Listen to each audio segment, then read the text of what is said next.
has been the craziest 40. Welcome to the today, where Alexis is coming on to speak on dance workshops. She's much more professional in her presentation, quite lovely, but like just a doll of a human being, very knowledgeable. She actually has this really good dance medicine certification course that is more for people who want to take their knowledge to as if you have been working with dancers for like 10 plus years. So it's not equivalent. I don't want to say it's a residency, but it really does get your mind to just a whole other level. This course, you'll be able to treat dancers, but I'm even in her course. It's good. It's a good course. Anyway, but I wanted to bring her on because Alexis has just this brain where I literally sometimes say, what'd your brain do? What's your brain doing right now? What's it? I don't know. Half the time, it just spits out things. But she's going to be speaking on workshops today. This is so valuable right now because you guys, you're either you don't know if you're going to get dance clinicals. That was already but now it's even harder. Also, when you graduate for you, we have this new scary need of like, will the facilities that treat dancers still be open? So this dance workshop is going to help you, even if you get hired somewhere else, help you become more dependent with finding those dancer patients, as well as helping you become an independent provider if you are having trouble getting work in the first place. Okay, so the valuable as shit. Yes. All right. Yay! Alexis, take it away. Do you need help with the share screen? I feel like you have that down. I'm pretty good with that. Yeah, I'm going to go ahead and share my screen with you guys. And we'll just go from there. And I'm so sorry that like half of me is like PowerPoints are boring, but if you're anything like me, you're also like a visual person. So I also like to like see bullet points. So, you know, if you don't like PowerPoints, just listen. And if you like them, then it's here for you. Alrighty. Can you guys all see that? Awesome. Okay. We're going to try to keep this as simple as possible. Let's see. I'm going to hold on to this too. Oh.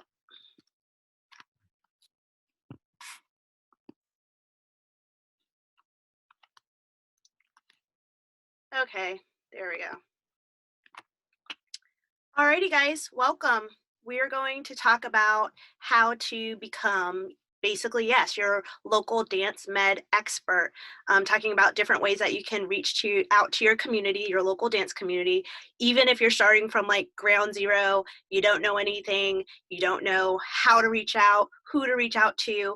I'm just compiling just some basic tips and ideas of kind of how I started things at AZ Dance Med and how it's grown since then to kind of just turn it around and hopefully just, like I said, give you guys a couple of tips and things to help you get out and grow your own community and grow your own presence in your dance community. So this is basically what we're going to cover. Some of my top tips on how you can get to know your dance community, some about putting on a workshop, organizing community events that you host, and just other ideas and ways to connect to your dance community. This and actually my certification program, it does start from a foundation of nothing. So if you're feeling a little like you're not sure if you'll be able to grasp this, I'm really reaching out to people who are starting from nothing, who either have been asked to work with dancers or they want to and they don't know how to get started. Either they don't necessarily have all the skills or they have some skills and they just don't know how to get out and connect within their community. So anybody starting from entry level in any way, shape, or form, whether clinically or from a marketing and sales perspective, hopefully you'll get something and some tips from this presentation. So that's what we're going to talk about. This is my same goal for all of my talks. I want the information to be easy to understand. I want you to be able to turn around tomorrow or the next day and immediately start applying the things that we talk about to help you achieve the goals. So in this case, help you get out and get well known in your community. And I want you to get results back. So definitely keep in touch with me, guys, and let me know if any of the things are helping, or if you're running into trouble with any of the things, because I want to be able to help you like navigate those speed bumps. If you don't know me, I'm just going to take 5 seconds, not even minutes, seconds, to give you a very, very short history about myself and my business.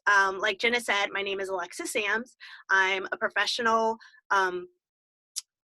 dance instructor, choreographer, and I'm also a physical therapist. I've been a physical therapist for over, I think I'm going into my 12th year of practice. And I've been teaching and doing choreography for over 20 years. In 2014, I did branch out and open AZ Dance Medicine Specialist, which is a clinic that focuses primarily on rehabbing injured dancers. And it says because I was tired, and what I was tired of hearing teachers and students and parents and owners not knowing what to do exactly when dancers get injured, and all they were getting was just rest, or you should give up dance, or you're not going to make it to competition, or just the things that you don't want to hear. And I knew that those things weren't entirely true. If ever, they're rarely true. So in 2014, I kind of just took that leap of faith and started seeing clients mobilely first. And then around 2017, I started venturing out into a small treatment space and did some trial and error with finding the right space. If you know my story, my first building caught on fire twice, and then I didn't have a space for a while. And then in 2018, I found another little space, and then things really took off between 2018 and now. And now we're in a 1350 square foot space. We have a practice studio in the front, just in front of the like lobby sitting area. We have our treatment area. And then I've got my office with my like social media corner where you see me do all of my lives and recordings and stuff like that. So yeah, I do clinical services. And then in 2019, January of 2019, I officially split and created a sister company, which we just call AZ Dance Med, focus on the ED, because that's where all my professional development and educational coursework comes out of now. So now I keep the clinic business separate from the education business. So getting to know your dance community, that's going to be the first thing that we talk about. So things that you can do to get to know your dance community, get your presence out there.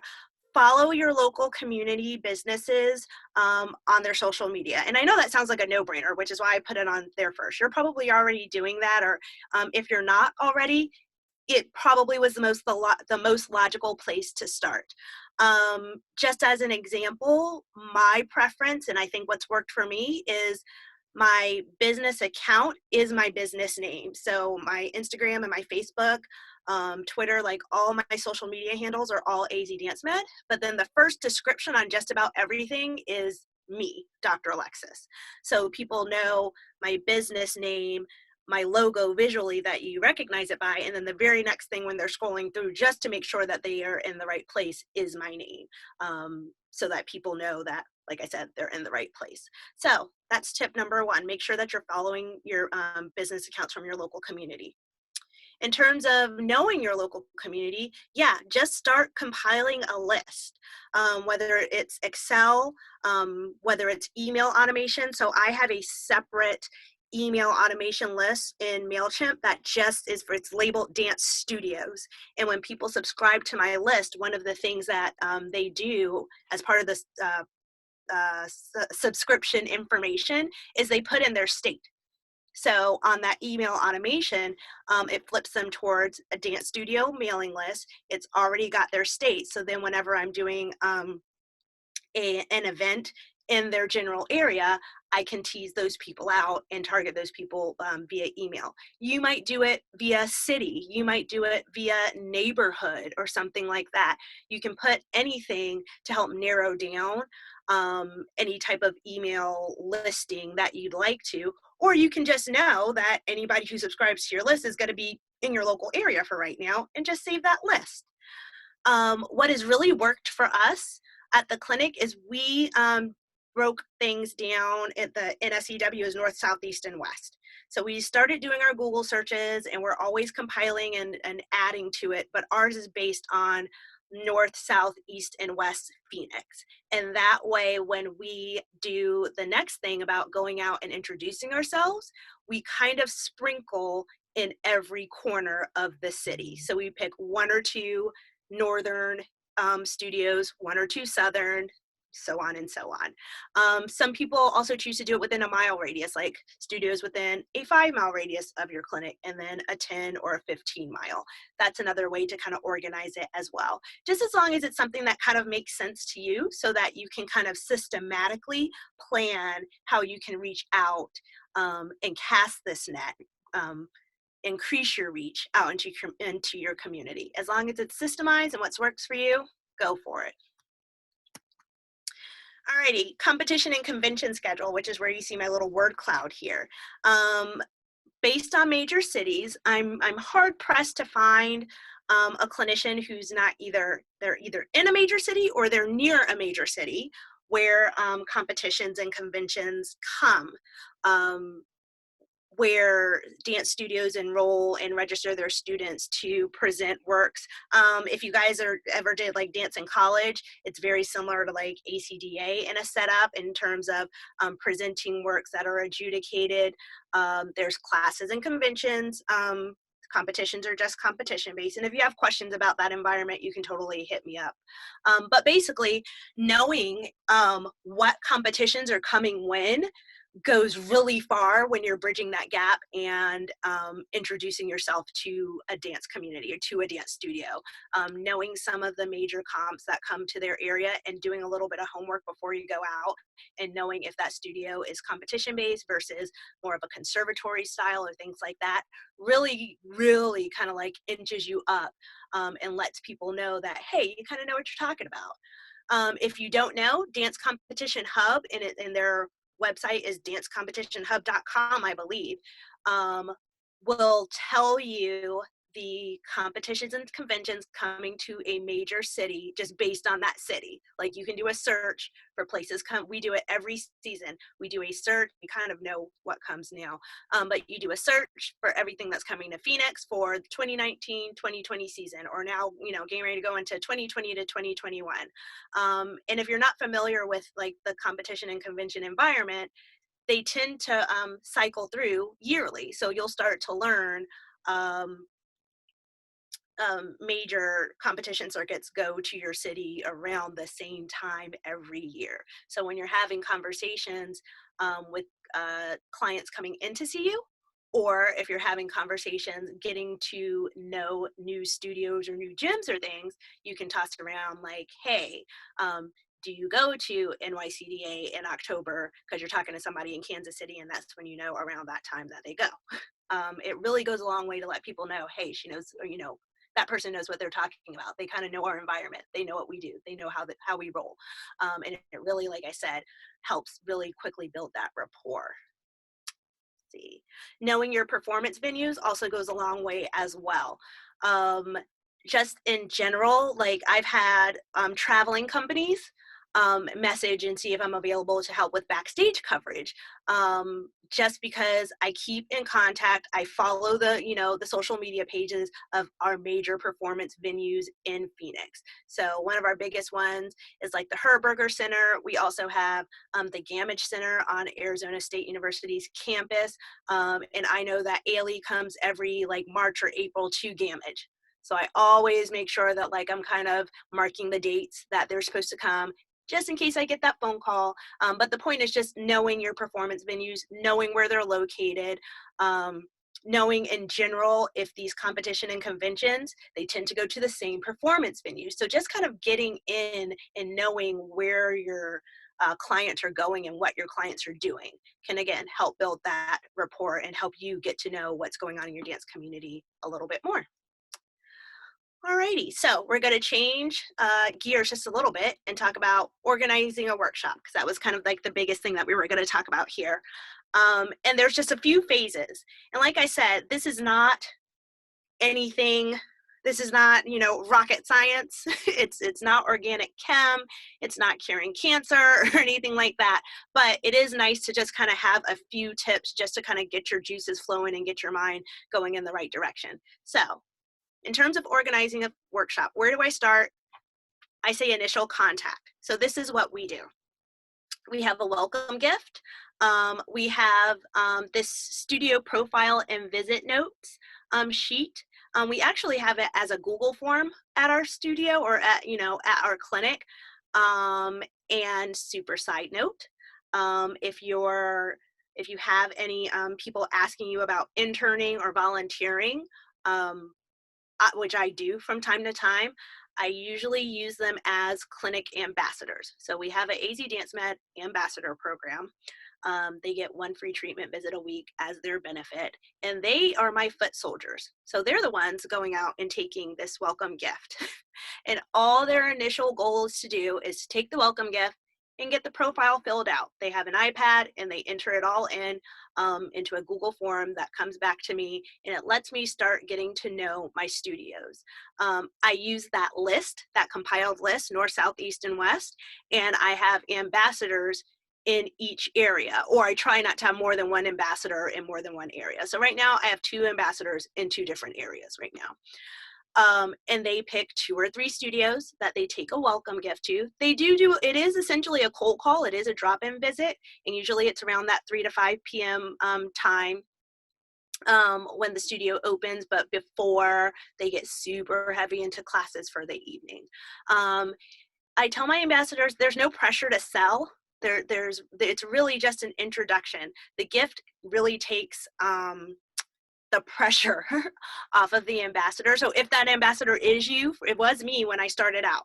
If the ambassador is you, it really takes a little bit of pressure off of you to know what to say. Your goals are to drop off the gift, introduce yourself, and get that information filled out. Half of the information you can probably find on the internet anyway.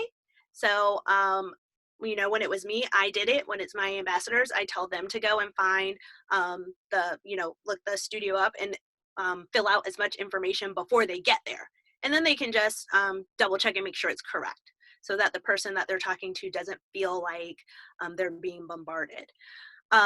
It's got some questions about, or our form has some general questions about the studio, like, is it competitive based? Do they do competitions? Do they do annual performances? Just really basic things. I think we clocked, our ambassador clocked like 3 minutes, if that. I think it was like 2 minutes and 39 seconds or something like that to get through the form.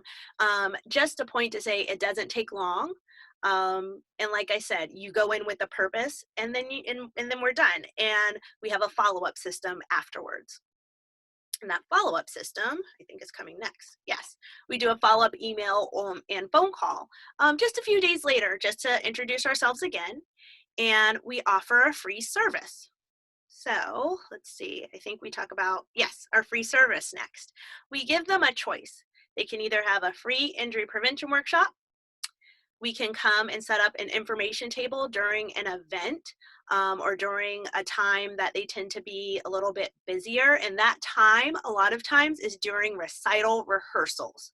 So it's usually like on a Saturday, like morning into afternoon, where the large majority of the students that attend their studio are going in and out. You set up a table like in a corner, and as parents pass in and out, we just give out little postcards with a little piece of candy on it, just to introduce ourselves. So that's a choice that we give to the studio, or a Q&A session, just a 45-minute free-for-all where we come in, we arrange a time, parents, teachers, students, everybody comes in, and they just get to ask what they want to ask. So again, it's just connecting to your community, giving them the freedom to ask questions, and it gives you an opportunity to just make connections. So in terms of organizing a workshop, getting out, using that list that you compiled to basically just pick a couple studios. There's no like method or big rhyme or reason. I just pick a couple studios to start with. Don't make it like any harder than it has to be. Pick 2, pick 3, pick 1, just get yourself started. Put the little welcome gift together. introduce yourself, get some studio information, and then follow up a little bit later and just say, hey, we'd like to come by and offer you a free service. Which do you think you'd like?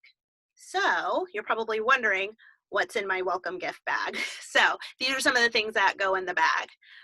Info cards. So I put a stack of postcards. I don't do business cards because they're small.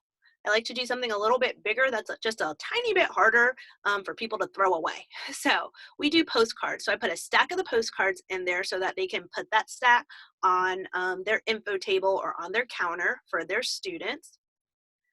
I have a free session gift certificate for the owner, and it specifically says on there like gift to owner, and it's for one free treatment session so that the owner can experience what you have to offer and therefore be a lot more confident recommending your services to their students.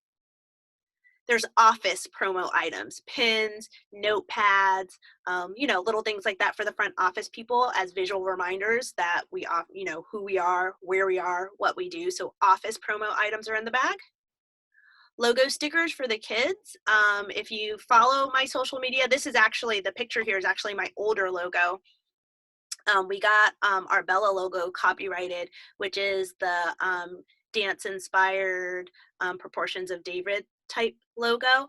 We just got that recently trademarked. So we put Bella stickers, and they're like the waterproof ones, so you can put them on Hydro Flask. We throw about, 10 of them in each bag for people to give out to the students. A free service offer card. Those usually piggyback on our info postcards, and it's basically offering it's just reiterating our free discovery sessions because that might be something that they're not completely used to, or like free injury screens. Many of you may be familiar with kind of like the entry of a free assessment, a basic assessment or something like that. So a lot of times that service offer is already on our info postcards.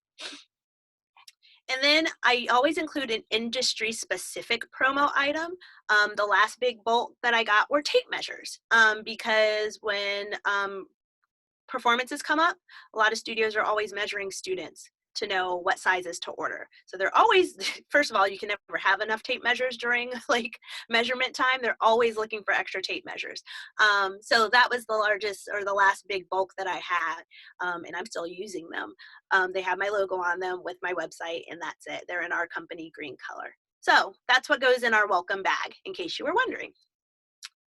Alrighty, so step 2. So after you've made initial contact in terms of getting out and getting to know your studios and your gyms and your community, the next thing would be to go ahead. If they select, yeah, we want you to come out and do that, free injury prevention workshop, and you're like, great, okay, what do I do next? So the basics of what you do next. Come up with a service agreement.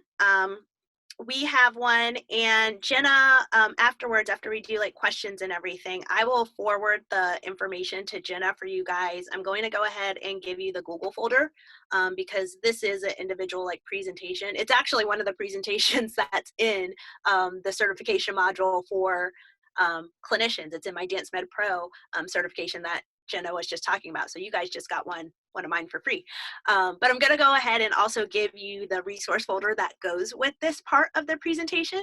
So you'll get a copy of the studio intro form that you can either use on paper or you can just type the questions in and make your own Google form. You'll get a basic copy of this service agreement that I'm talking about, and a lot of other goodies are in there as well in terms of templates. You'll also get,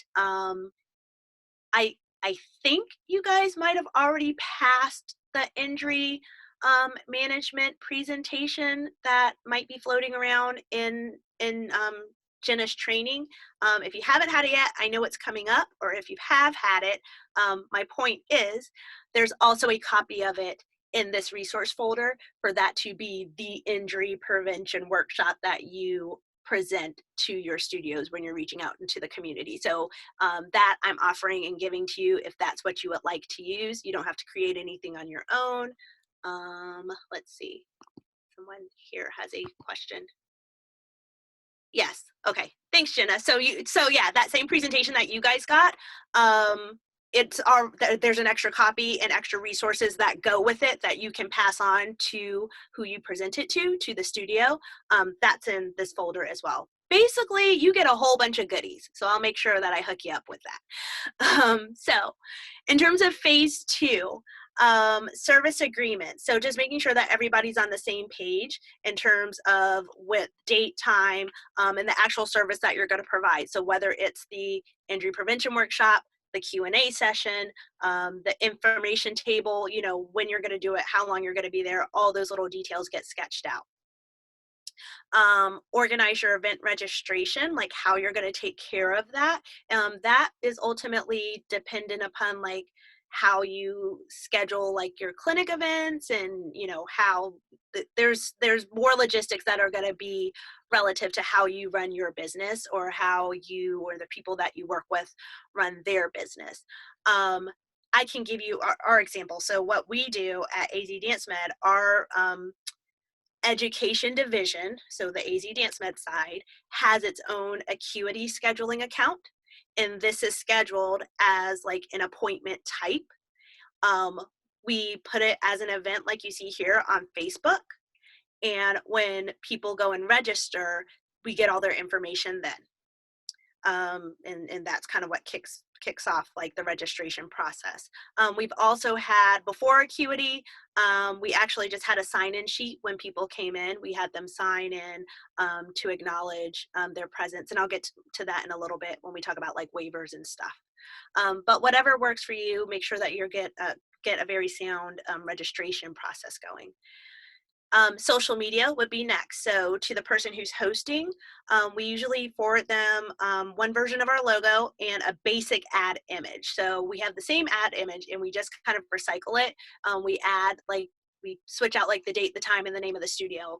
And it basically says, coming soon, or what have you. Sorry, I haven't used it in in a while because I actually switched it a little bit. But we have a basic ad image that we forward to the studio so that they can put it on their social media and email it to like their student list and things like that. We also start posting about it in Facebook, Instagram, Google, our website, and stories. So we make sure that we're getting the word out that we are reaching out into the community, because where one studio, sees things, other studios are going to see things too. And there's a possibility for other studios, other groups, other companies to contact you for similar services. So there you go. Alrighty, in terms of waiver options, because people always want to know how we do our waivers. Like I said, right now we do online registration for some of our events. And that way each person, we get their name, we get parent consent, and all of their waivers and stuff are done electronically when they register. We also have sign-in sheet. Our sign-in sheet has basically name, email, the student or attendee's name if they're a minor, and then the bottom of the sheet, which is included in the resource folder that I'll forward to you.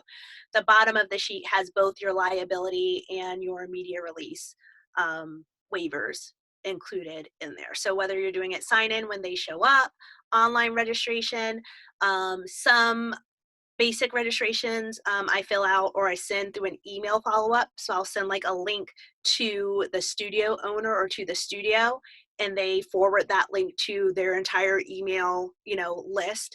And that's how I can get some of the registration. So it really just depends on what works best for your company, your business, as it connects with the studio. So yeah, if you have questions about that, I'm sure we'll have a little bit of time afterwards, or you can reach out to me separately. Alrighty, and like I said, both of those methods include my injury waiver and media release. Alrighty, next phase. So during the event, these are the things that I remember to do during the event.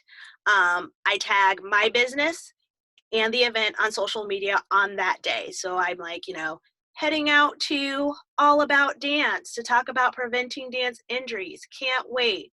Something super basic. I take lots of pics and videos.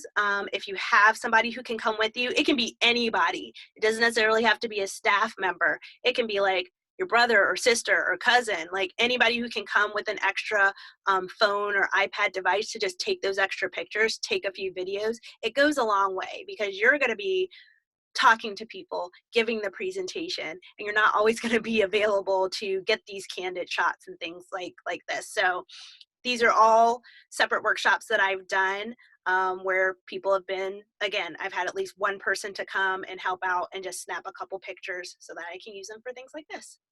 I cross-check the waivers right before the event or right before like I start talking, just to make sure if anybody had any concerns, especially with like media release. So even actually it happened in this top picture where you see me raising my hand. We had 3 students whose parents did not wish for them to be on camera. No big deal. We just put them behind the camera. Yeah. So cross-checking your waivers and just making sure that nobody pops up who doesn't wish to necessarily be on video or on camera. Definitely make sure that you check into that. It doesn't take long. It really doesn't. But yeah, it'll protect you a little bit better in the end. Let's see. 2 things. Do you mean you ask people to cross-check? Yes, it for me, it's kind of like, it's kind of like taking attendance. When I do it like taking attendance. And I tell people like, we just have to make sure that you're properly checked in just to make sure everybody's safe. And yes, I go down, I print out the list of everybody who I have things for. And if I don't on that day, um, these events, and I guess we're basically just talking about the injury prevention workshop in this example, in this getting out into the community. So I'm not talking about any other workshops where kids actually or dancers actually like do things and like participate. We're really just talking about the injury prevention. So that being said, we're really just talking about the media release. So I print out the list or however it came to me with everybody's signed, with everybody's signatures. If there's anybody who's not signed off for media release on the day, I literally just put them out of the range of the camera and I keep it moving. That's really all you need to do. Or if, like I said, if you have any more questions about that, we can come back to that after we're done. But I hope that answers your initial question, Katie. Alrighty. Things I usually do. I usually give away 4 single sessions in a raffle. Just to, again, on the back end, that gives me 4 people from a studio to come and try out and experience what we do, to be able to go back and be like, AZ Dance Med is the bomb, everybody needs to go back. Versus some people do, and to each his own, some people like to give like one winner a full package. And I'm like, well, that's just one person. And yes, it is kind of seeing somebody from beginning to end. I totally get that. But for me, I'd rather have more people get a little taste and tell 4 people who will tell 4 more people and 4 more people. I bring free info and promo items. So I bring a big stack of my postcards, and you guys kind of know this part. I bring a couple promo items. Sometimes I'll bring like a few feature items and raffle those off too. I do invite people, and I make it part of my regular conversation, whether it's the workshop that they signed up for or the info table, whichever it is, or the Q&A session. I always make sure that I'm inviting people to follow me on social media. You can make whatever decisions you want for your business or what you're able to if you're not the CEO or the owner of your business. But I do let kids, I do let minors, as long as they have that Instagram account. I don't have a problem with minors following me. I don't follow anybody back who is not a client of mine. And that's just my personal choice. But I definitely allow minors to follow me. That's another reason why I keep my Instagram just business focused. So they're following AZ Dance Med. They're not necessarily following like Alexis personally. I follow my clients back just so I can keep an eye on them, encourage them, keep in touch with them when they're traveling, when they're, because they're going to post, they're going for an audition, and they're going to post that they're getting ready for a performance, and I'll be there to comment, hey, hang in there, good luck, message me if you need me. Like, it's just another way to a little bit go the extra mile and let your clients know that you care about them. Again, those are personal choices. You don't have to do that. I invite the parents to follow. Like, anybody who has an account, I tell them to follow. I also tell them to follow because I put a lot of information on my social media. And I'll reference Katie just because I know Katie.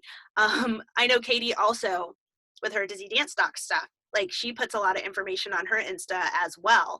So following has educational benefits for the parents. So I tell parents, I said, I do a lot of informational, like little tidbits, little quotes to help you understand like what our thinking is and what our treatment perspectives are. And I also do a lot of pictures, like before and after pictures, and that's usually like for the students, just to kind of see what the benefit can be. Alrighty. So that's basically it. After the workshop, this is kind of what I do. I make sure that I get their competition. If they're a competitive studio, I get their comp schedule and their performance schedule before I leave. Like, when's your recital? You know, when's your next competition? Again, because that's another area or another idea. I think it's Joe that might need to be muted. Yeah. Got it. Okay. Oh, Joe. I do a follow-up email survey. It's just 3 little yes/no questions to check. And then I do another check-in visit. I'll either do it myself or I'll send out an ambassador just to, oh yeah. Just to, again, keep the connection going, see if there's any other services. Sometimes if I get a really good turnout, I get a good turnout from the initial service, I get a few clients. Like, the more you give, the more you get, guys. So you get a good turnout for your event, you get a few clients the first time. I've gone back and offered another free service. So if they take the injury prevention workshop the first time, hey, you guys want a free Q&A session? Do you want a free Q&A session just for your teachers so they can, you know, ask for any like really big, you know, issues that they're having with the students, any injuries that they can't figure out? So there's nothing wrong with, you know, continuing to reach out and be of service to your dance community, because it will always come back to you. So those are the basic things in terms of breaking down organizing a workshop from kind of beginning to end. That we do at AZ Dance Med.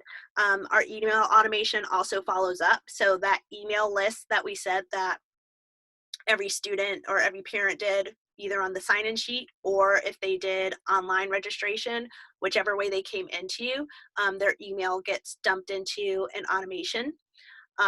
And so that's another way that they can keep in contact, that you can keep in contact with them and that they passively keep in contact with you, because you can be continually sending out information about things going on at your clinic, client success stories, just the basics of, you know, a back end automation just to keep your services in their minds.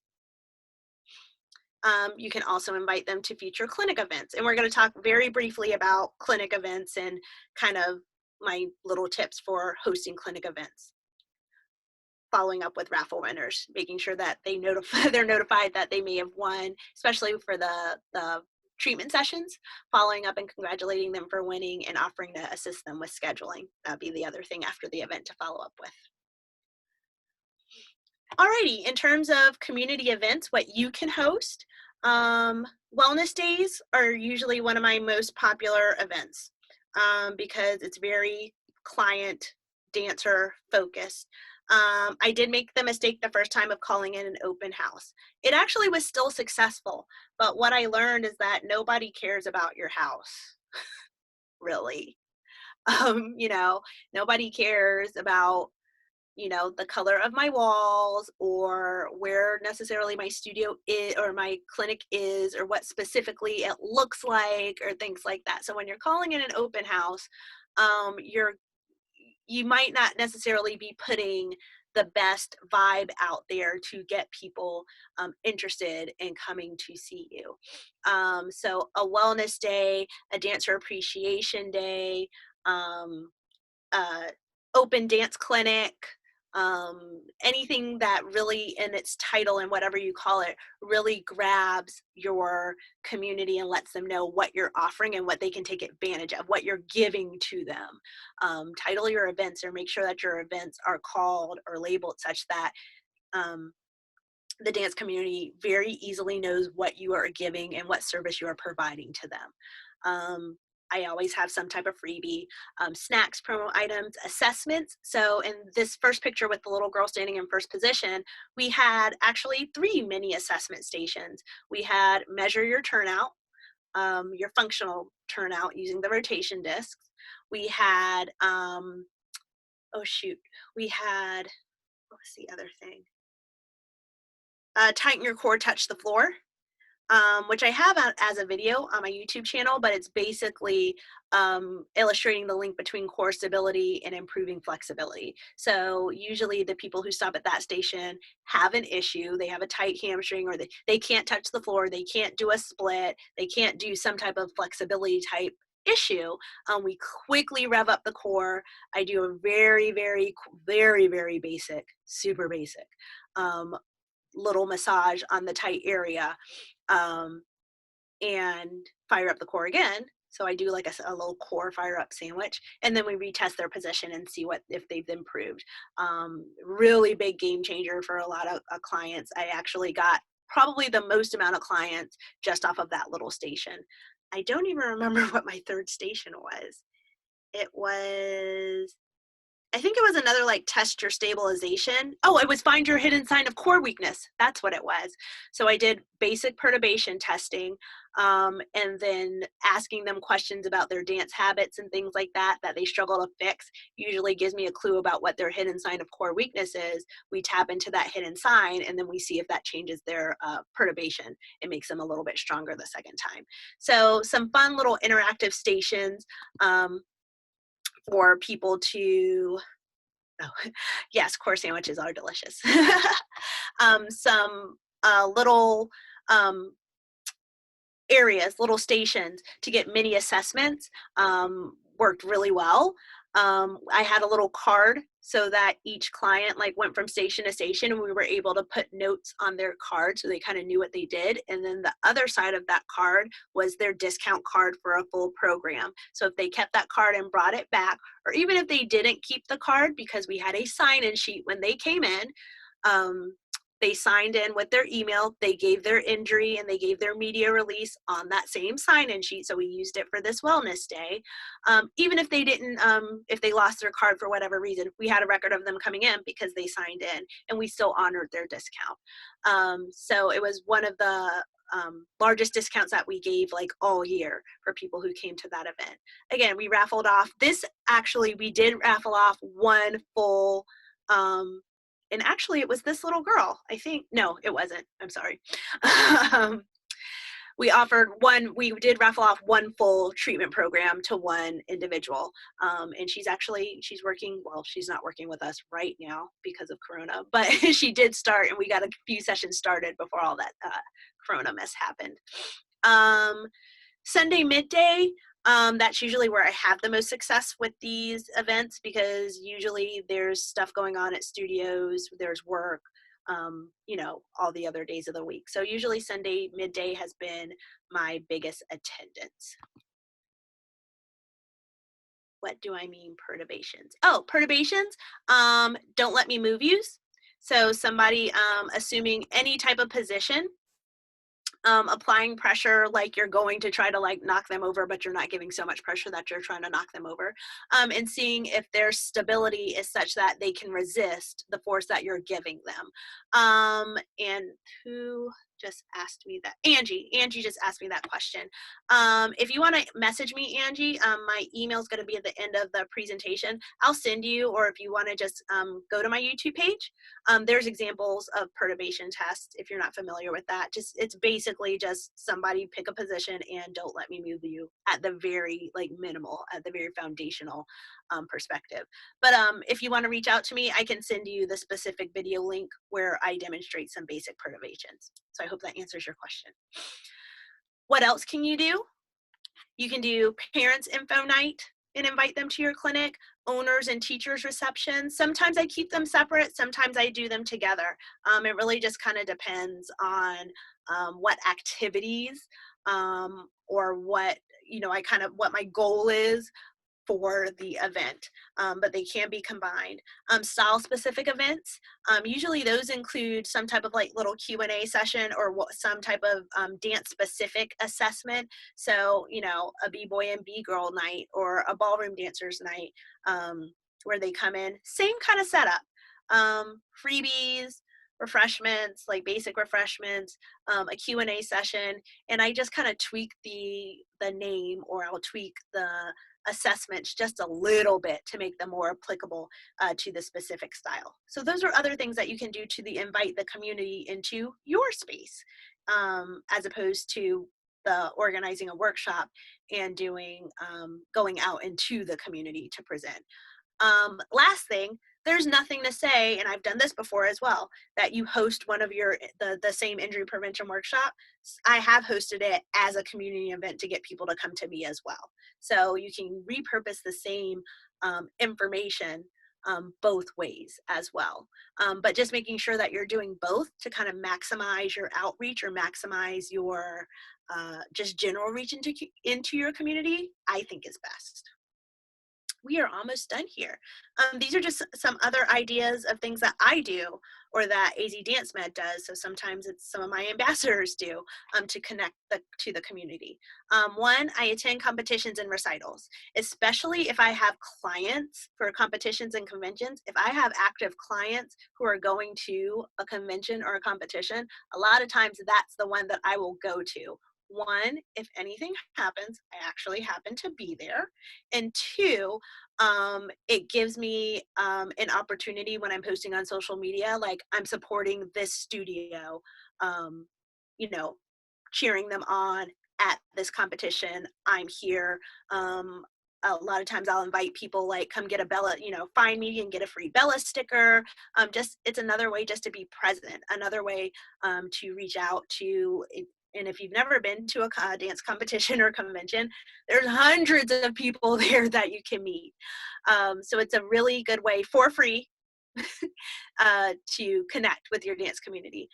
Attending recitals. Again, this usually starts with my clients, especially those ones that have come a long way or studios that tend to send a good number of students. You'll start developing those relationships. A lot of times I make it a priority to attend at least one of their performances throughout the year. Again, just to show support, to give back time, and just again, show your face, be out in the community.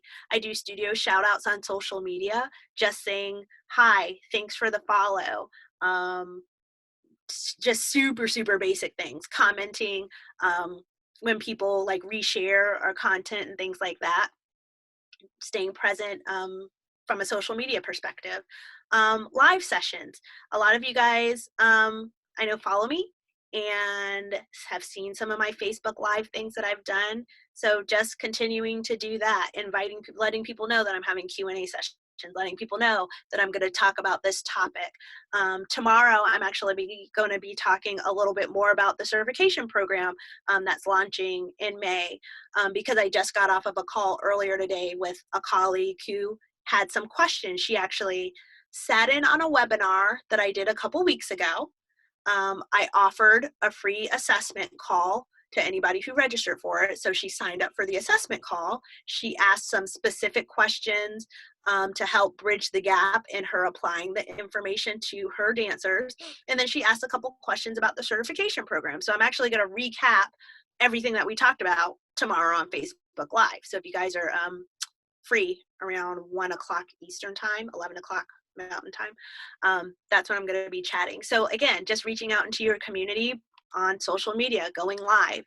I do have a preferred provider program, which if anybody wants information about that down the road, you know how to get a hold of me. But basically, on the back end or where it benefits me, it's free marketing, because my main agreement is business, the studio, gets a discounted rate on their services, I basically get any marketing through them for free. So I get a free ad in their studio recital. I get a verbal shout out during any of their performances or events. I get we negotiate other sponsorship type opportunities. If they're ever hosting any community events or anything, they're doing a fair or something like that, I get a free table, I get a free space or anything to set up and, provide like my freebies and just be there and let people know about my services. So basically it's a way for me to, again, increase my reach and increase my exposure. And then being involved in local arts organizations. So we have an Arizona Dance Coalition here, based in Phoenix. So I stay involved with them. Involved. So, you might be thinking like, where does she have all this time to do this? It's not heavy involvement. They have like one meeting a year. A lot of it is live streamed. So, I just tune in on the live stream. I comment a little bit. I like a lot of their posts. I share a lot of their posts. I've done a couple of articles throughout the year of just repurposing content. So I've taken, a blog that I wrote and submitted it and put it in their quarterly newsletter, things like that. So just seeing ways that you can tap into your local arts organization or your local arts community can help bridge that gap as well in terms of getting you out and letting people know what services you provide. So there you go, guys. I hope that those were some good tips to kind of get you started in terms of getting out into your community, specifically where to start and kind of how to navigate yourself through putting on a workshop and a couple of other goodies. So I'm going to stop my screen share. And then if anybody has any questions, I guess, yeah, you guys can go ahead and unmute and or Jenna, did you want to say anything before anybody had any questions? I loved it. I was thinking of writing a song about how much I loved your presentation, but I'll hold off because it's too good and it's going to be coming from the heart. You should hold off because I don't know. I might cry. I say it was going to be really good and helpful. So I'm just like, get it as always. I mean, this is just, I'm going to shut up now because I really want people to get to ask questions, but this is just so valuable during this time. And the fact that you're pointing out all this social media stuff we can do from our homes. You can do this now as students. You can do this now. Joe, you can do this right now to keep those relationships going, especially for you where you're like, oh my God, internet, it's social media. What is this? This is time to play. This is time to go and just start liking and sharing things, So I thought you brought up so many things that are accessible to do and even set up right now. That's absolutely golden. Thanks for the thumbs up, Katie. Alexis, I had a question. Yes, Angie. So I apologize if you said this already, but during your treatment sessions, like either for the owner or for like the people who win the raffles and stuff, what are you really doing like in the treatment sessions? Is it more of like just an assessment or is it just they ask questions? Like how do you is it like a normal eval? Like how do you go about it? That's a really good question. So just to recap, Angie said basically for the people who went to the session from me, what goes into my session. I do say treatment because that is what I give. So it's an hour-long session. I break down the first 20 minutes into an assessment to figure out what their problem is and how to fix it. I spend the next like 30 minutes with the initial actually starting to fix it. And then I do a basic retest at the end to make sure that I'm on the right track. One of my biggest sayings at our clinic is that the body never hesitates to heal when you present it with the right solution. So if you've already following me and you see like my before and afters and stuff, that happens during a single session. And that lets me know, and I tell them, okay, this lets me know that we are on the right track. I never expect, and I never tell people that they're going to be healed in one session, but I do guarantee that we will get started on fixing the problem one session. So it does move them beyond just an assessment and answering questions. Like I do put hands on them. I do start fixing the problem. And they do get that first round of exercises based on what we found and what started working. So I start them off. they also get a follow-up summary that lets them know what the findings are. And that's where I put like my treatment recommendation for like a full program. And then I follow up and let them and talk with them and figure out if they like to move forward with like the full program. But yeah, for that first treatment session, it is a full like hands-on, like I start helping them right then and there. Good question. I have No, I didn't mention that before, so you didn't miss it. Thank you. I kind of have a follow-up question. It's a little testy, so I apologize. But I wonder if, like, I feel like a lot of times athletes are kind of scared of physical therapists because they, like, or especially dancers, because we kind of show them what's wrong. So do you kind of, like, feel that at all when you do stuff like this? Like, do you get any backlash with like parents being like, oh, you're just showing what's wrong with my kid, or you're showing them that they have problems like when they didn't have any pain before or something like that? That's a really good question. I'm not I'm going to respond and you let me know if that answer is satisfactory to you, okay? I let them tell me what they want me to help them with. Okay. That's where I start.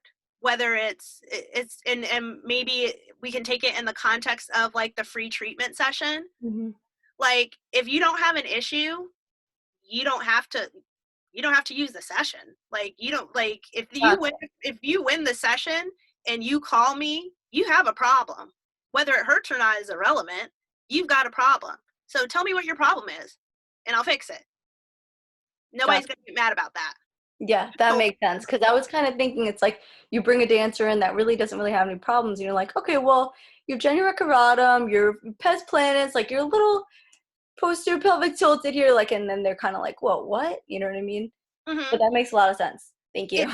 And I can, the other thing that I can add to that is as you get more comfortable working with people, if you ever sit in, and I plan on doing it really soon because I have a lot of clients who are like super cool. And by the time you get to me, you kind of know what my vibe is. I'm going to do like a live treatment session one day because you're not going to hear me say posterior pelvic tilt and genu recuratum. You're going to hear them be like, I can't turn. And I'm going to be like, because your trunk sucks. Let's fix it. And Jenna will attest to this. She's heard me talk like that. Like at that, like, and I, honestly, that takes a little time. That's the essence of like building a brand and building your treatment style. Like I don't beat around the bush. And by the time you get to me, you usually kind of already know that.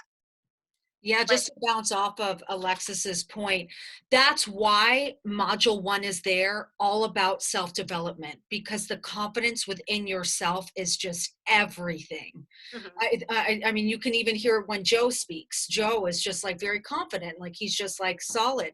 Katie, when she speaks, she's confident, and you could say it's years to treat, but it really is just personal self-development. You know, really just owning yourself, and that could happen by tomorrow, or even like in an hour. You listen to something, you're like, yeah, and you're like, do those exercises, that looks like crap. You know, I mean, you don't have to say it just like that, but where you figure out your way of communicating that is to the point for what you have already learned they need. It's not a bad news approach. It's finding out all that investigative stuff we talked about last week in sales. It's all those questions, because like we can imagine, but then you can just keep asking to really know. And then you can also observe from their reactions to what you're saying, like, oh, is that not what you want? Like, where do you want to go? A very common fear for all of these dancers, if we were going to generalize without doing anything, is just the fear of not getting to dance, the fear of not getting to do the show. So that's what they don't want to hear. That's a very safe assumption, but really it's the investigation beforehand.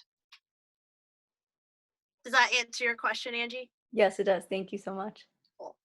All righty. Anybody else? Yes, I have a question. What's up, Jeff? Hey, so I was. Jaleel, you're coming next, Jaleel. We got you. Oh. All right, Joe, what's up? So I was piggybacking on basically when you were saying, I think one of the other person was saying that when people come in, you tell them, you do the assessment, you tell them your findings. I find that sometimes we use words that harm, and it creates like you know, a confidence issue sometimes, especially somebody who's fragile. So, when you look at things and when you see things, you say, well, your core is this, or your knee is this, your ankle is this.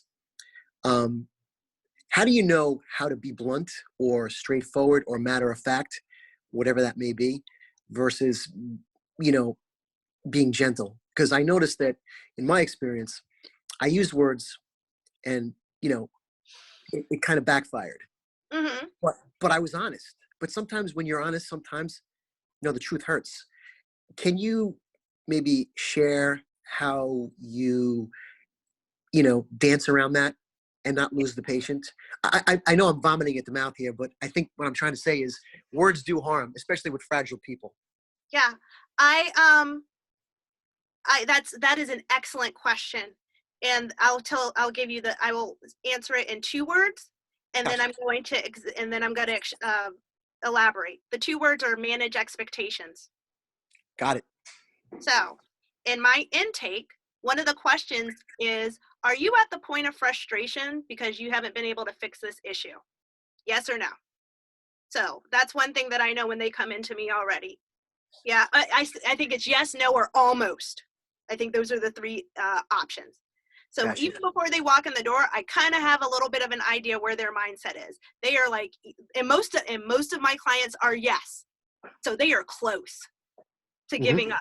When you're close to giving up, you'll almost listen to anything. When you're close to giving up, you kind of already know something's off. You're kind of already feeling the harm. And one extra little thing that I might say at that point is probably not going to tip them over. So that's one part of it. Right. The other part of it, in my assessment, I don't spend a lot of time talking so much about what's wrong. I spend my time finding out what's right. Okay. So, again, you'll see if you backtrack in some of my videos and things like that, when I'm doing my perturbation testing, Angie, or whatever my tests are, or just looking at certain things, hidden signs of core weakness and things like that. When I find the problem, I note it, and then I tap right into the solution. And a lot of times the solution, by the time they get to me, is not something that they've heard before. It's not necessarily something super outlandish. It's just something that somebody's not heard before. And that opens them up to just mind just changes just based on that. When they come in and they talk to me about their plantar fasciitis or their foot or their arch pain or their Achilles tendonitis that isn't going away, when they've been working with another physical therapist for 6 months, and I tell them to smile and they have braces, and I'm like, oh, you've got braces. Your teeth are great, but they're wreaking a little havoc on your foot. Let's get to it. That just enough. They're just like, wait, what? So that's part number 2. Part number 3 about managing expectations is, if I'm not exactly sure, if I know that I have to do a little bit of work to find that solution, because the body never hesitates to heal, I set them up for it. I say, okay, Katie,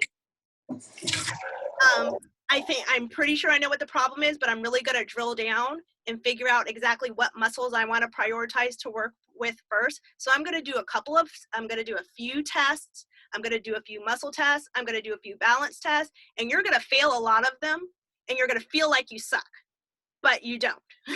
They're going to test out like they don't function, but that's not the case. It does not mean that you suck as a dancer. I know you don't suck as a dancer because I follow you on Insta, and I saw that turn combo that you did. So I know you don't suck. We just got to drill down and figure out how to make your muscles work better so that you can hit that turn combo without pain. That's kind of the conversation that I have. So I let them know before I get into testing that there's a possibility that it may present like some things are wrong. And that's just me figuring out how to make their body work right. And I'll tell you, since I opened my clinic, so since 2014, I'm sure there has been somebody, but one, they haven't told me, and I can't think of anybody who's been that turned off by how I've said things. But it really boiled down to me figuring out ways to manage expectations. And those are the 3 main ways I do it. I flag it in their client intake. I work faster to find the solutions. And if I think it's going to take a while to find the solution, I let them know I'm going to have to work through some things and it might make them feel like crap, but that's not the case. Does that kind of give you a little bit to start with? It's basically how I've been treating for the last 20 years. But I wanted to hear that because this is a totally different population for me. And for me, it's going to be a challenge. So, I'm dealing with mostly younger adults, maybe some kids, potentially. So I have to watch my words because mostly adult population that I work with, and, they can handle some of the truth better than a child does. So I have to kind of, tread lightly, but also manage the expectations. I think kids also can be a little bit more resilient than we sometimes give them credit for. Sometimes. Now, I'm not we're not talking about people with budding psych issues. That's something to be considered. That is definitely something to take seriously. That's not every kid. That's not every young adult.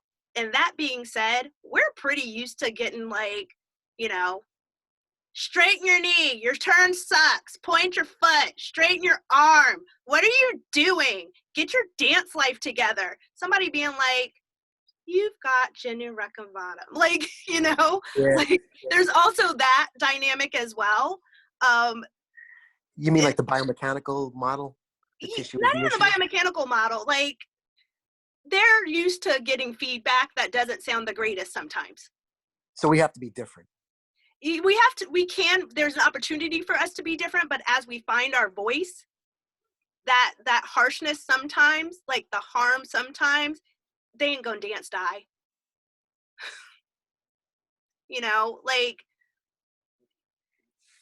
Yeah, that's kind of just, and I'm speaking for myself and my experience. Right. I've never had anybody cry on me. I've never had, if I have, they didn't tell me. They didn't, somehow they dropped off the map and I had no idea. But I haven't had any issues with being so harmful with my words that it turned somebody off to working with me. The reason why I brought that up is because physical therapists, at least in our education, we're always taught to relay what's wrong. Like you said, Genu Recavatum, what the hell does that even mean? Yeah, nobody cares. Nobody gives a shit. Seriously, excuse my English, but that's, yeah. And I find that when you talk to them, instead of using these technical terms, that, if something's technical or something is, how do I say it, not is foreign to them, their guard's going to be up. And I try so hard to keep the guard, as low as possible. I can also give you another really specific thing I do. I don't tell people that their muscles are weak. I say they're offline. Kids know. Yeah, I find that's great. Internet, they know that the internet's always running and they just can't get a signal sometimes. So I use the word offline a lot. And I'm ooh, girl, you offline real bad right there. And I tell them, I was like, it's not weak. I said, you're not weak. If you were weak, you'd be an amoeba, just fall out on the floor, not being able to do anything. So it's not a weak, strong issue. It's just offline. Yeah. You have to turn your switch back on. They get that. Very much. Yeah. Alrighty. You good? I'm good. Okay, Thank I got to get Jaleel real quick. What's up, Jaleel? Hello. So my question is, in terms of getting started now, I'm in my second year of PT school. Woohoo! That's the hardest year, girl. Ugh. Listen. But so in terms of getting started and trying to I'm nowhere near ready to do any type of workshop, Sure you are. Not yet. Maybe by the end of this year. From at this moment right now, absolutely not. So in terms of getting started or what's your first step? You know what I mean? Where should I get to get to a first step? What should I do? I don't know. I mean, you're already in the first step now because you're in Jenna's group. Huh. So, like specifically like to be specific about what we talked about today, the resource folder literally does everything for you. If you can read, Jaleel, and I'm pretty sure you can because you're a second year in PT school, and I don't think you would have gotten far if you couldn't read. You can follow. I even have like a workflow. So all those phases and steps, they're broken down a little bit more. And I swear to goodness, if you can read and check a box when you do it, I've laid it out for you. Yeah. I've also given you my copy of my workshop. You can use that. All of the resources, all of the extra forms and stuff, they're white labeled, which means they don't have my logo on them. Later on, you can add your own, but they can just be blank for right now. So you can use those. So you're starting off is you've got Jenna as a guide, you've got me as an extra resource, and you'll have this resource folder. So you can get started. I wasn't lying. You totally can. And you know, side note, because I know a lot of you guys are in school, you want to know like a really big secret that we've been hiding for years? I know, I probably shouldn't tell them. The secret is there is nothing new, guys. There's nothing new. The difference is some of us are paying attention a little bit more than others, and some of us are better at shifting through the zhuzh and getting to what our clients need a little bit faster. But nothing's new, which is why I don't mind giving you my workshop to use. Ain't nothing in there that came out of my mind for the first time ever. Yeah, the body's been around since, I don't know, Adam. There's nothing new. It's just every few years, somebody pays attention a little bit better and a little bit more and goes a little bit deeper and shares it. Yeah. So literally, like, I ain't gonna be mad if you, I will not be mad, guys. I will not be mad. Watch my video on giving a workshop and then go on your Insta and be like, guys, let me tell you what I know about preventing injuries, because it's not nothing new. You're not stealing from me. Does that make sense? You guys Yeah, know why I'm always giving you stuff? I'm like, take it, Take it. whatever. It's nothing new. We done took it from somebody. Take it. Yeah, so take 5. Yeah, Jaleel, this is what you're gonna do. You're gonna go and you're gonna watch my PowerPoint, my video about managing injuries, and then you're gonna give on your Insta, you're gonna follow some studios in your area and do an Insta video on 5 tips to prevent injuries, and you're gonna base it off of what you saw. And then don't tell them that you based it off what I saw, because it's nothing new. So it's not like you're stealing. So that makes sense. Not It makes- fair. That's fair. That's fair. No, I respect it. I respect it. All right. Do we have time for one question? Are we over time? What are we doing, Jenna? How's our I life? have a couple questions if we do have time. We're fine. This can go technically up to 2 hours. Sometimes we're a little bit less. Last week we were over. I was like, oh my God. But it was such good information at the time. So you're fine. Okay. Was it Stephanie? Yes, yeah, I had a question. So not to get like too complicated in it, but I know that like Texas, we're all behind with the direct access thing. So how does your like free sessions and your treatment sessions work? I don't know how it is in Arizona, but like with direct access stuff and referrals and whatnot. What do you know what your direct access law allows you to do? What it Yeah, right. Well, they just changed it. It's like they can go 10 days and then they need like a medical, and then they need like a doctor referral ish, but like the insurance might not even cover those 10 days. It's really complicated. So but basically it's like delayed direct access kind of depending on your insurance. So if you can do 10 sessions or 10 days or something like that, then that can give you the 1 treatment session. okay. And part of your treatment plan can be having having a referral sheet already filled out to forward to take with them to their doctor, or once you get on your feet, you develop a relationship with a doctor who has like a similar like mind, and you build so that you can refer to them and be like, hey, I want you to go see this doctor, and that's the person who can sign your plan of cares. That's probably Okay. how I would navigate that. Does that answer your question? Yes. Yeah. I was just wondering how that works. Like, Yeah, double check your laws, but it sounds like based on what you said, you can still offer the one free treatment session and do that same process. yeah, it just so like I think it's easier if it is just cash based to do that 10 days thing, but like if someone had to use insurance, I don't know if the insurance would cover without the MD referral. And so that's kind of where it gets complicated because it's like the laws passed, but insurance might not be, you know, on the Mm. same page. So I was just wondering how that worked. And then I had another, but that answers my question. So thank you. And then how often do you have, like, so let's say you just had one workshop at a studio. If you were going to like go back and do it, how sporadic, I guess, do you do a workshop at one studio? When the well starts to run dry. Gotcha. I mean, I guess you could do like different types of workshops, but So yeah. remember when we said, like, I usually give them a choice, they can do Q&A, info table, or workshop. The top Mhm. two things that I offer are the other two things that they turn down. Those are the Gotcha. next two offerings. And I offer that when the well runs dry.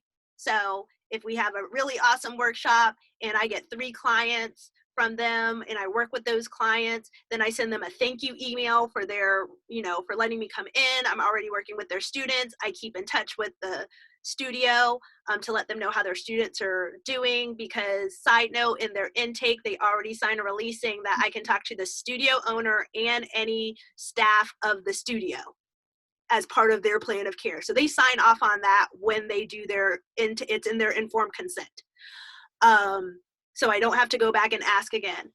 So I follow up for the people who are treating. And as those people are coming to the end, I check in. That's when I kind of check in again. Who else can I help? Did the studio owner get their free treatment card? Do we want to schedule that session? So yeah, kind of like when the well runs dry, there's not really a set time. Yeah. Does that kind of answer your question a little bit?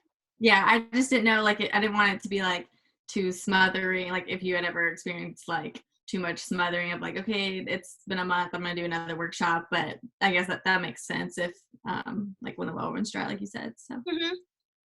cute. And then sorry, I had one more question. Fine. When you said that I've actually been thinking about doing this with my studio that I grew up in, and so this is like perfect. But you said you like can support them sometimes at like their recitals and competitions. Did you mean that you kind of just go, but you're not like their medical rep, if that makes sense? Or do you just go and like if something happens, you just happen to be there, but you're like not getting paid kind of thing? When I go as a with the mindset of just reaching out to the community, I literally just go. I go and I buy a ticket, unless they offer me one for free, and then I take a free ticket. But I go with the intention of buying a ticket and supporting them, and I sit in the audience and I watch their show. And I take a screenshot of the stage and the program, and I say, I'm getting ready to watch an awesome show at blah, blah, blah. Their kids are the best clients ever, da, da, da, da, da. If somebody happens to fall off the stage and,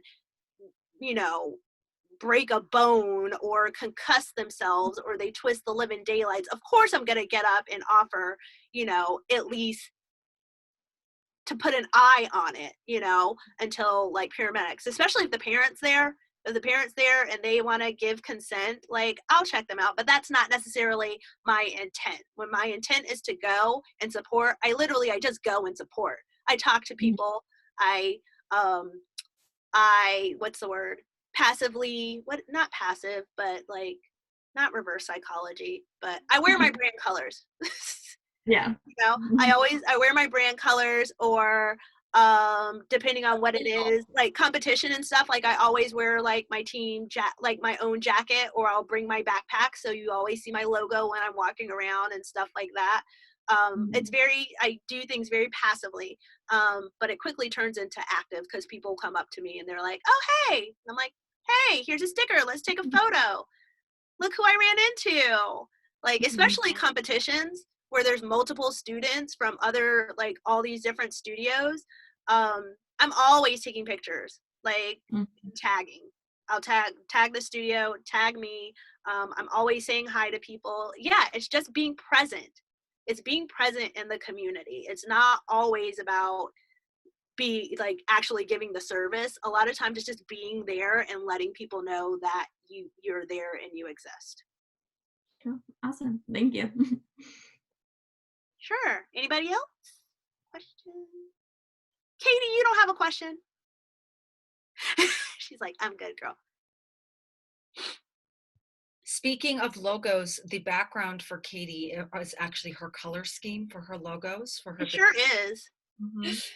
Yeah. Yeah, the new logo that I'm developing. Fun. Cool. Jaleel, did you say that did you have another question or are you good? Okay, cool. This is great. This is awesome. Yeah, have fun. Thank you guys so much for listening, for devoting your time. It's so late. I mean, I'm on the advantage. It's only 7:25 here. So That's why I do the 9 p.m. is because I go with West Coast time. So it's 9 p.m. is, oh my God, math. And 6 p.m. Yeah, it's 6 p.m. when we started. So So that if anybody's getting off work or whatever, I mean, it's funny to say that right now, but like, but if anybody's getting off work at 5, it gives them time to get home or whatever. So I'm like, all right, I'm not starting later than 9, but yeah. But yeah, guys, thank you so much for your time. I hope that my information was of value. And like I said, I will make sure that Jenna gets the link to my Google Drive folder with all the resources from like this presentation. And if you have questions about anything, totally let me know. I know Katie follows me, but if you don't follow me, at least follow me on Instagram. And it's just AZ Dance Med. Like all one word. Like I said, if Jaleel, just take what I say and then be like, guys, did you know that braces can mess up your stability? I know, right? And just let that be the thing, like, because it's nothing new, okay? So totally, like, scroll through, learn some tips, and start getting those tips in your mind, in your blood, in your PT blood, so that when you're out and working with people, those are going to be the same things coming out of your mouth too.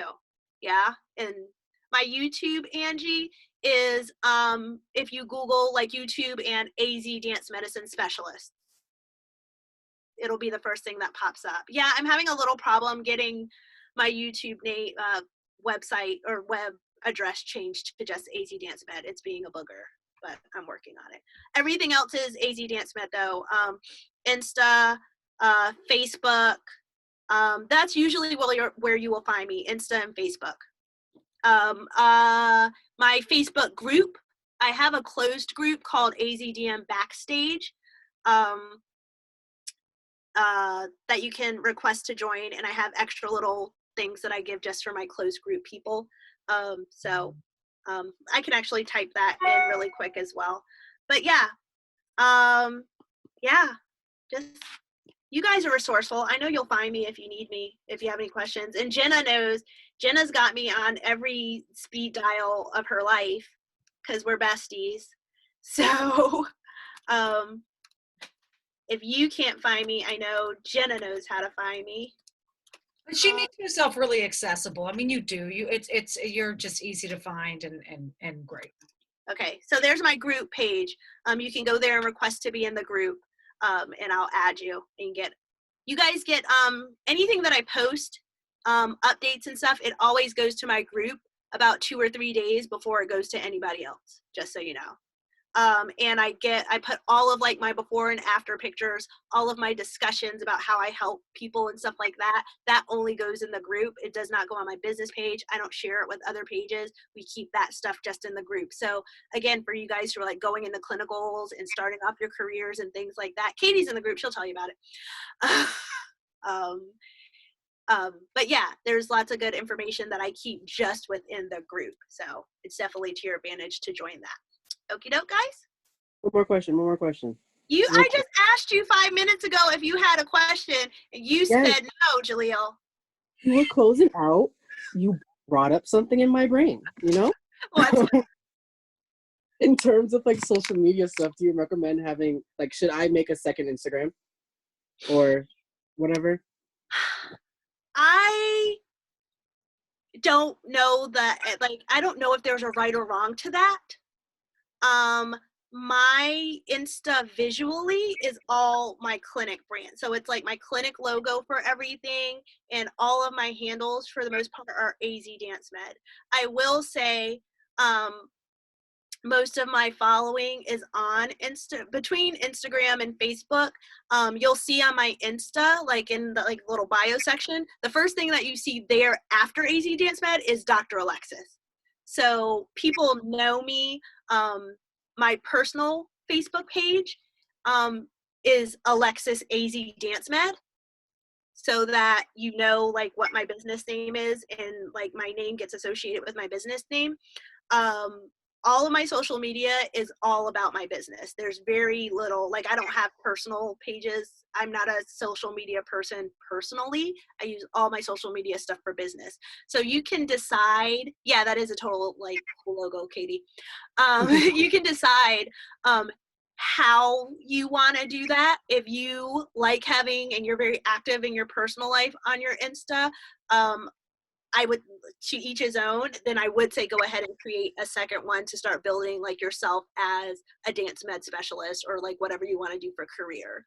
Does that kind of answer your question? But there's not really a right or wrong. It's just. Yeah, I figured there wasn't. I was just curious to see what's your take on that, because I know some people, like at least for our school, they told us like once we start going out in clinical, or even before that actually, to start making our personal pages private if we wanted to like before we went out and stuff like that, to make our stuff private, so that like your clients can't follow you or like some weird like, you know, all of that stuff. So I was just curious on like, what is your take on that? I disagree. I would agree with that if you are very prevalent in your personal life on social media. I'm not. So I want all my clients to follow all my social media stuff, because even when I insert like my little personal touches about myself, it's still focused around my business. Like you saw, like my personal profile page is Alexis AZ Dance Med. Like you saw my post about like Happy Resurrection Day. You know, I'm Christian. I put every, you know, the bunny, no bunny loves you like Jesus, you know, little thing. So like those are things that reflect my personal beliefs. Like I put the thing about like my hair's going all like crazy because we're all like on Corona shutdown. So I was like, Corona got me like, did anybody see that? I put like Corona got my hair like, and I put like the picture with the Geico caveman.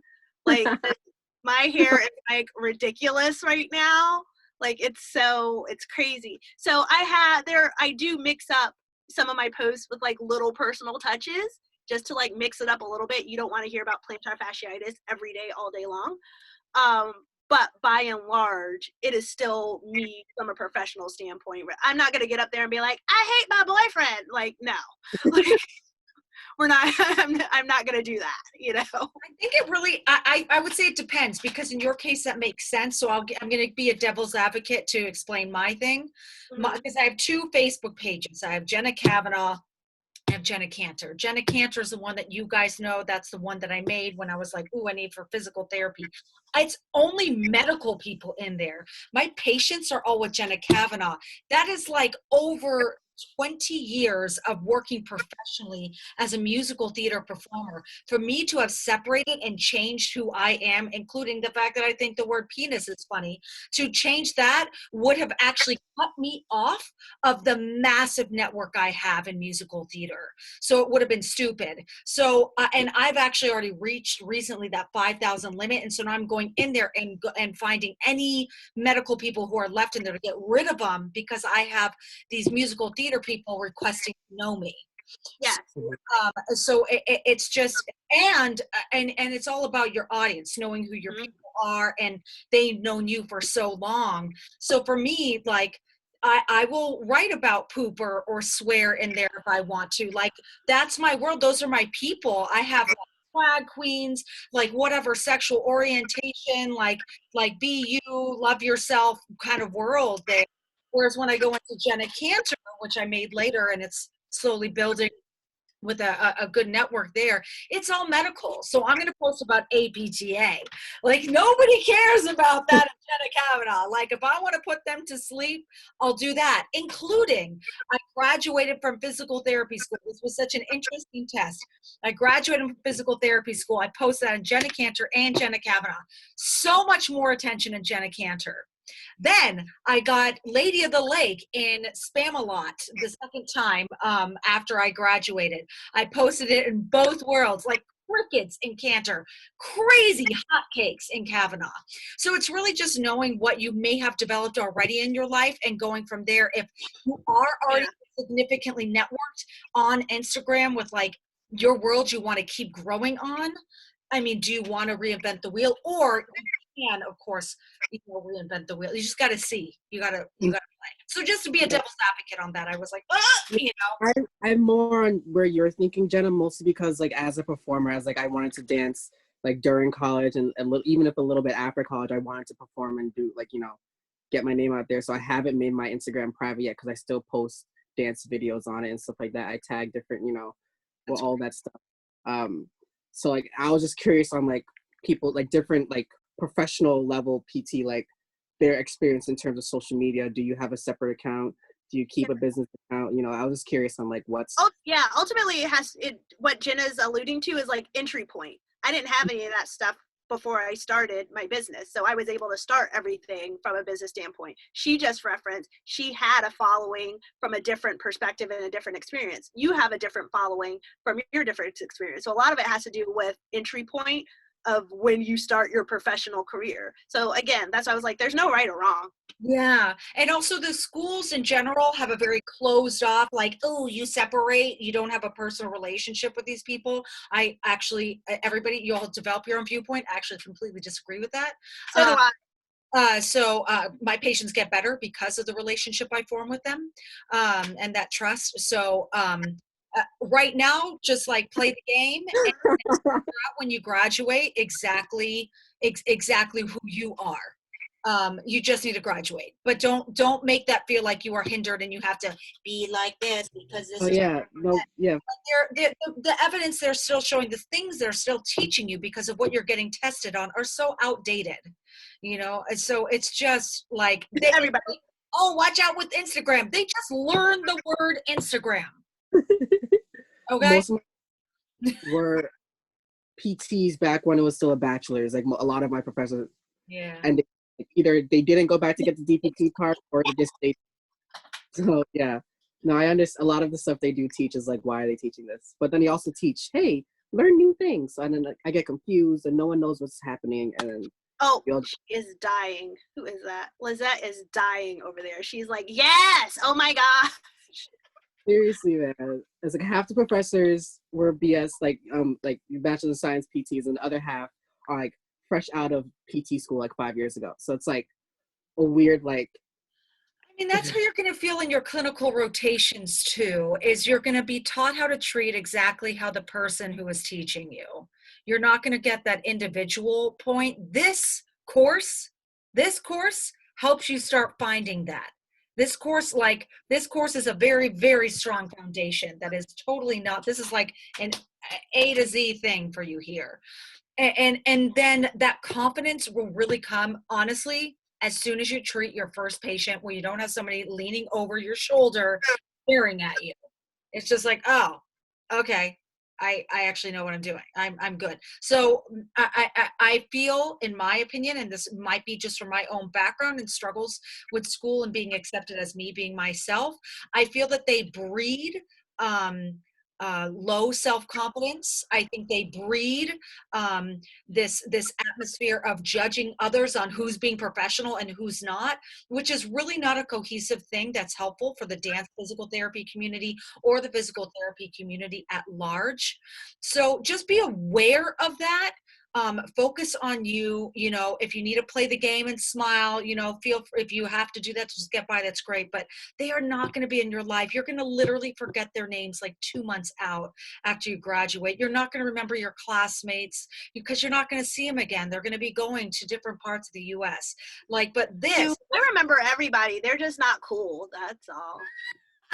Really don't. Like somebody actually popped up on my musical theater doc on Instagram and I was like, oh, I need to unfollow her because I'm trying to just focus on my musical theater people on there.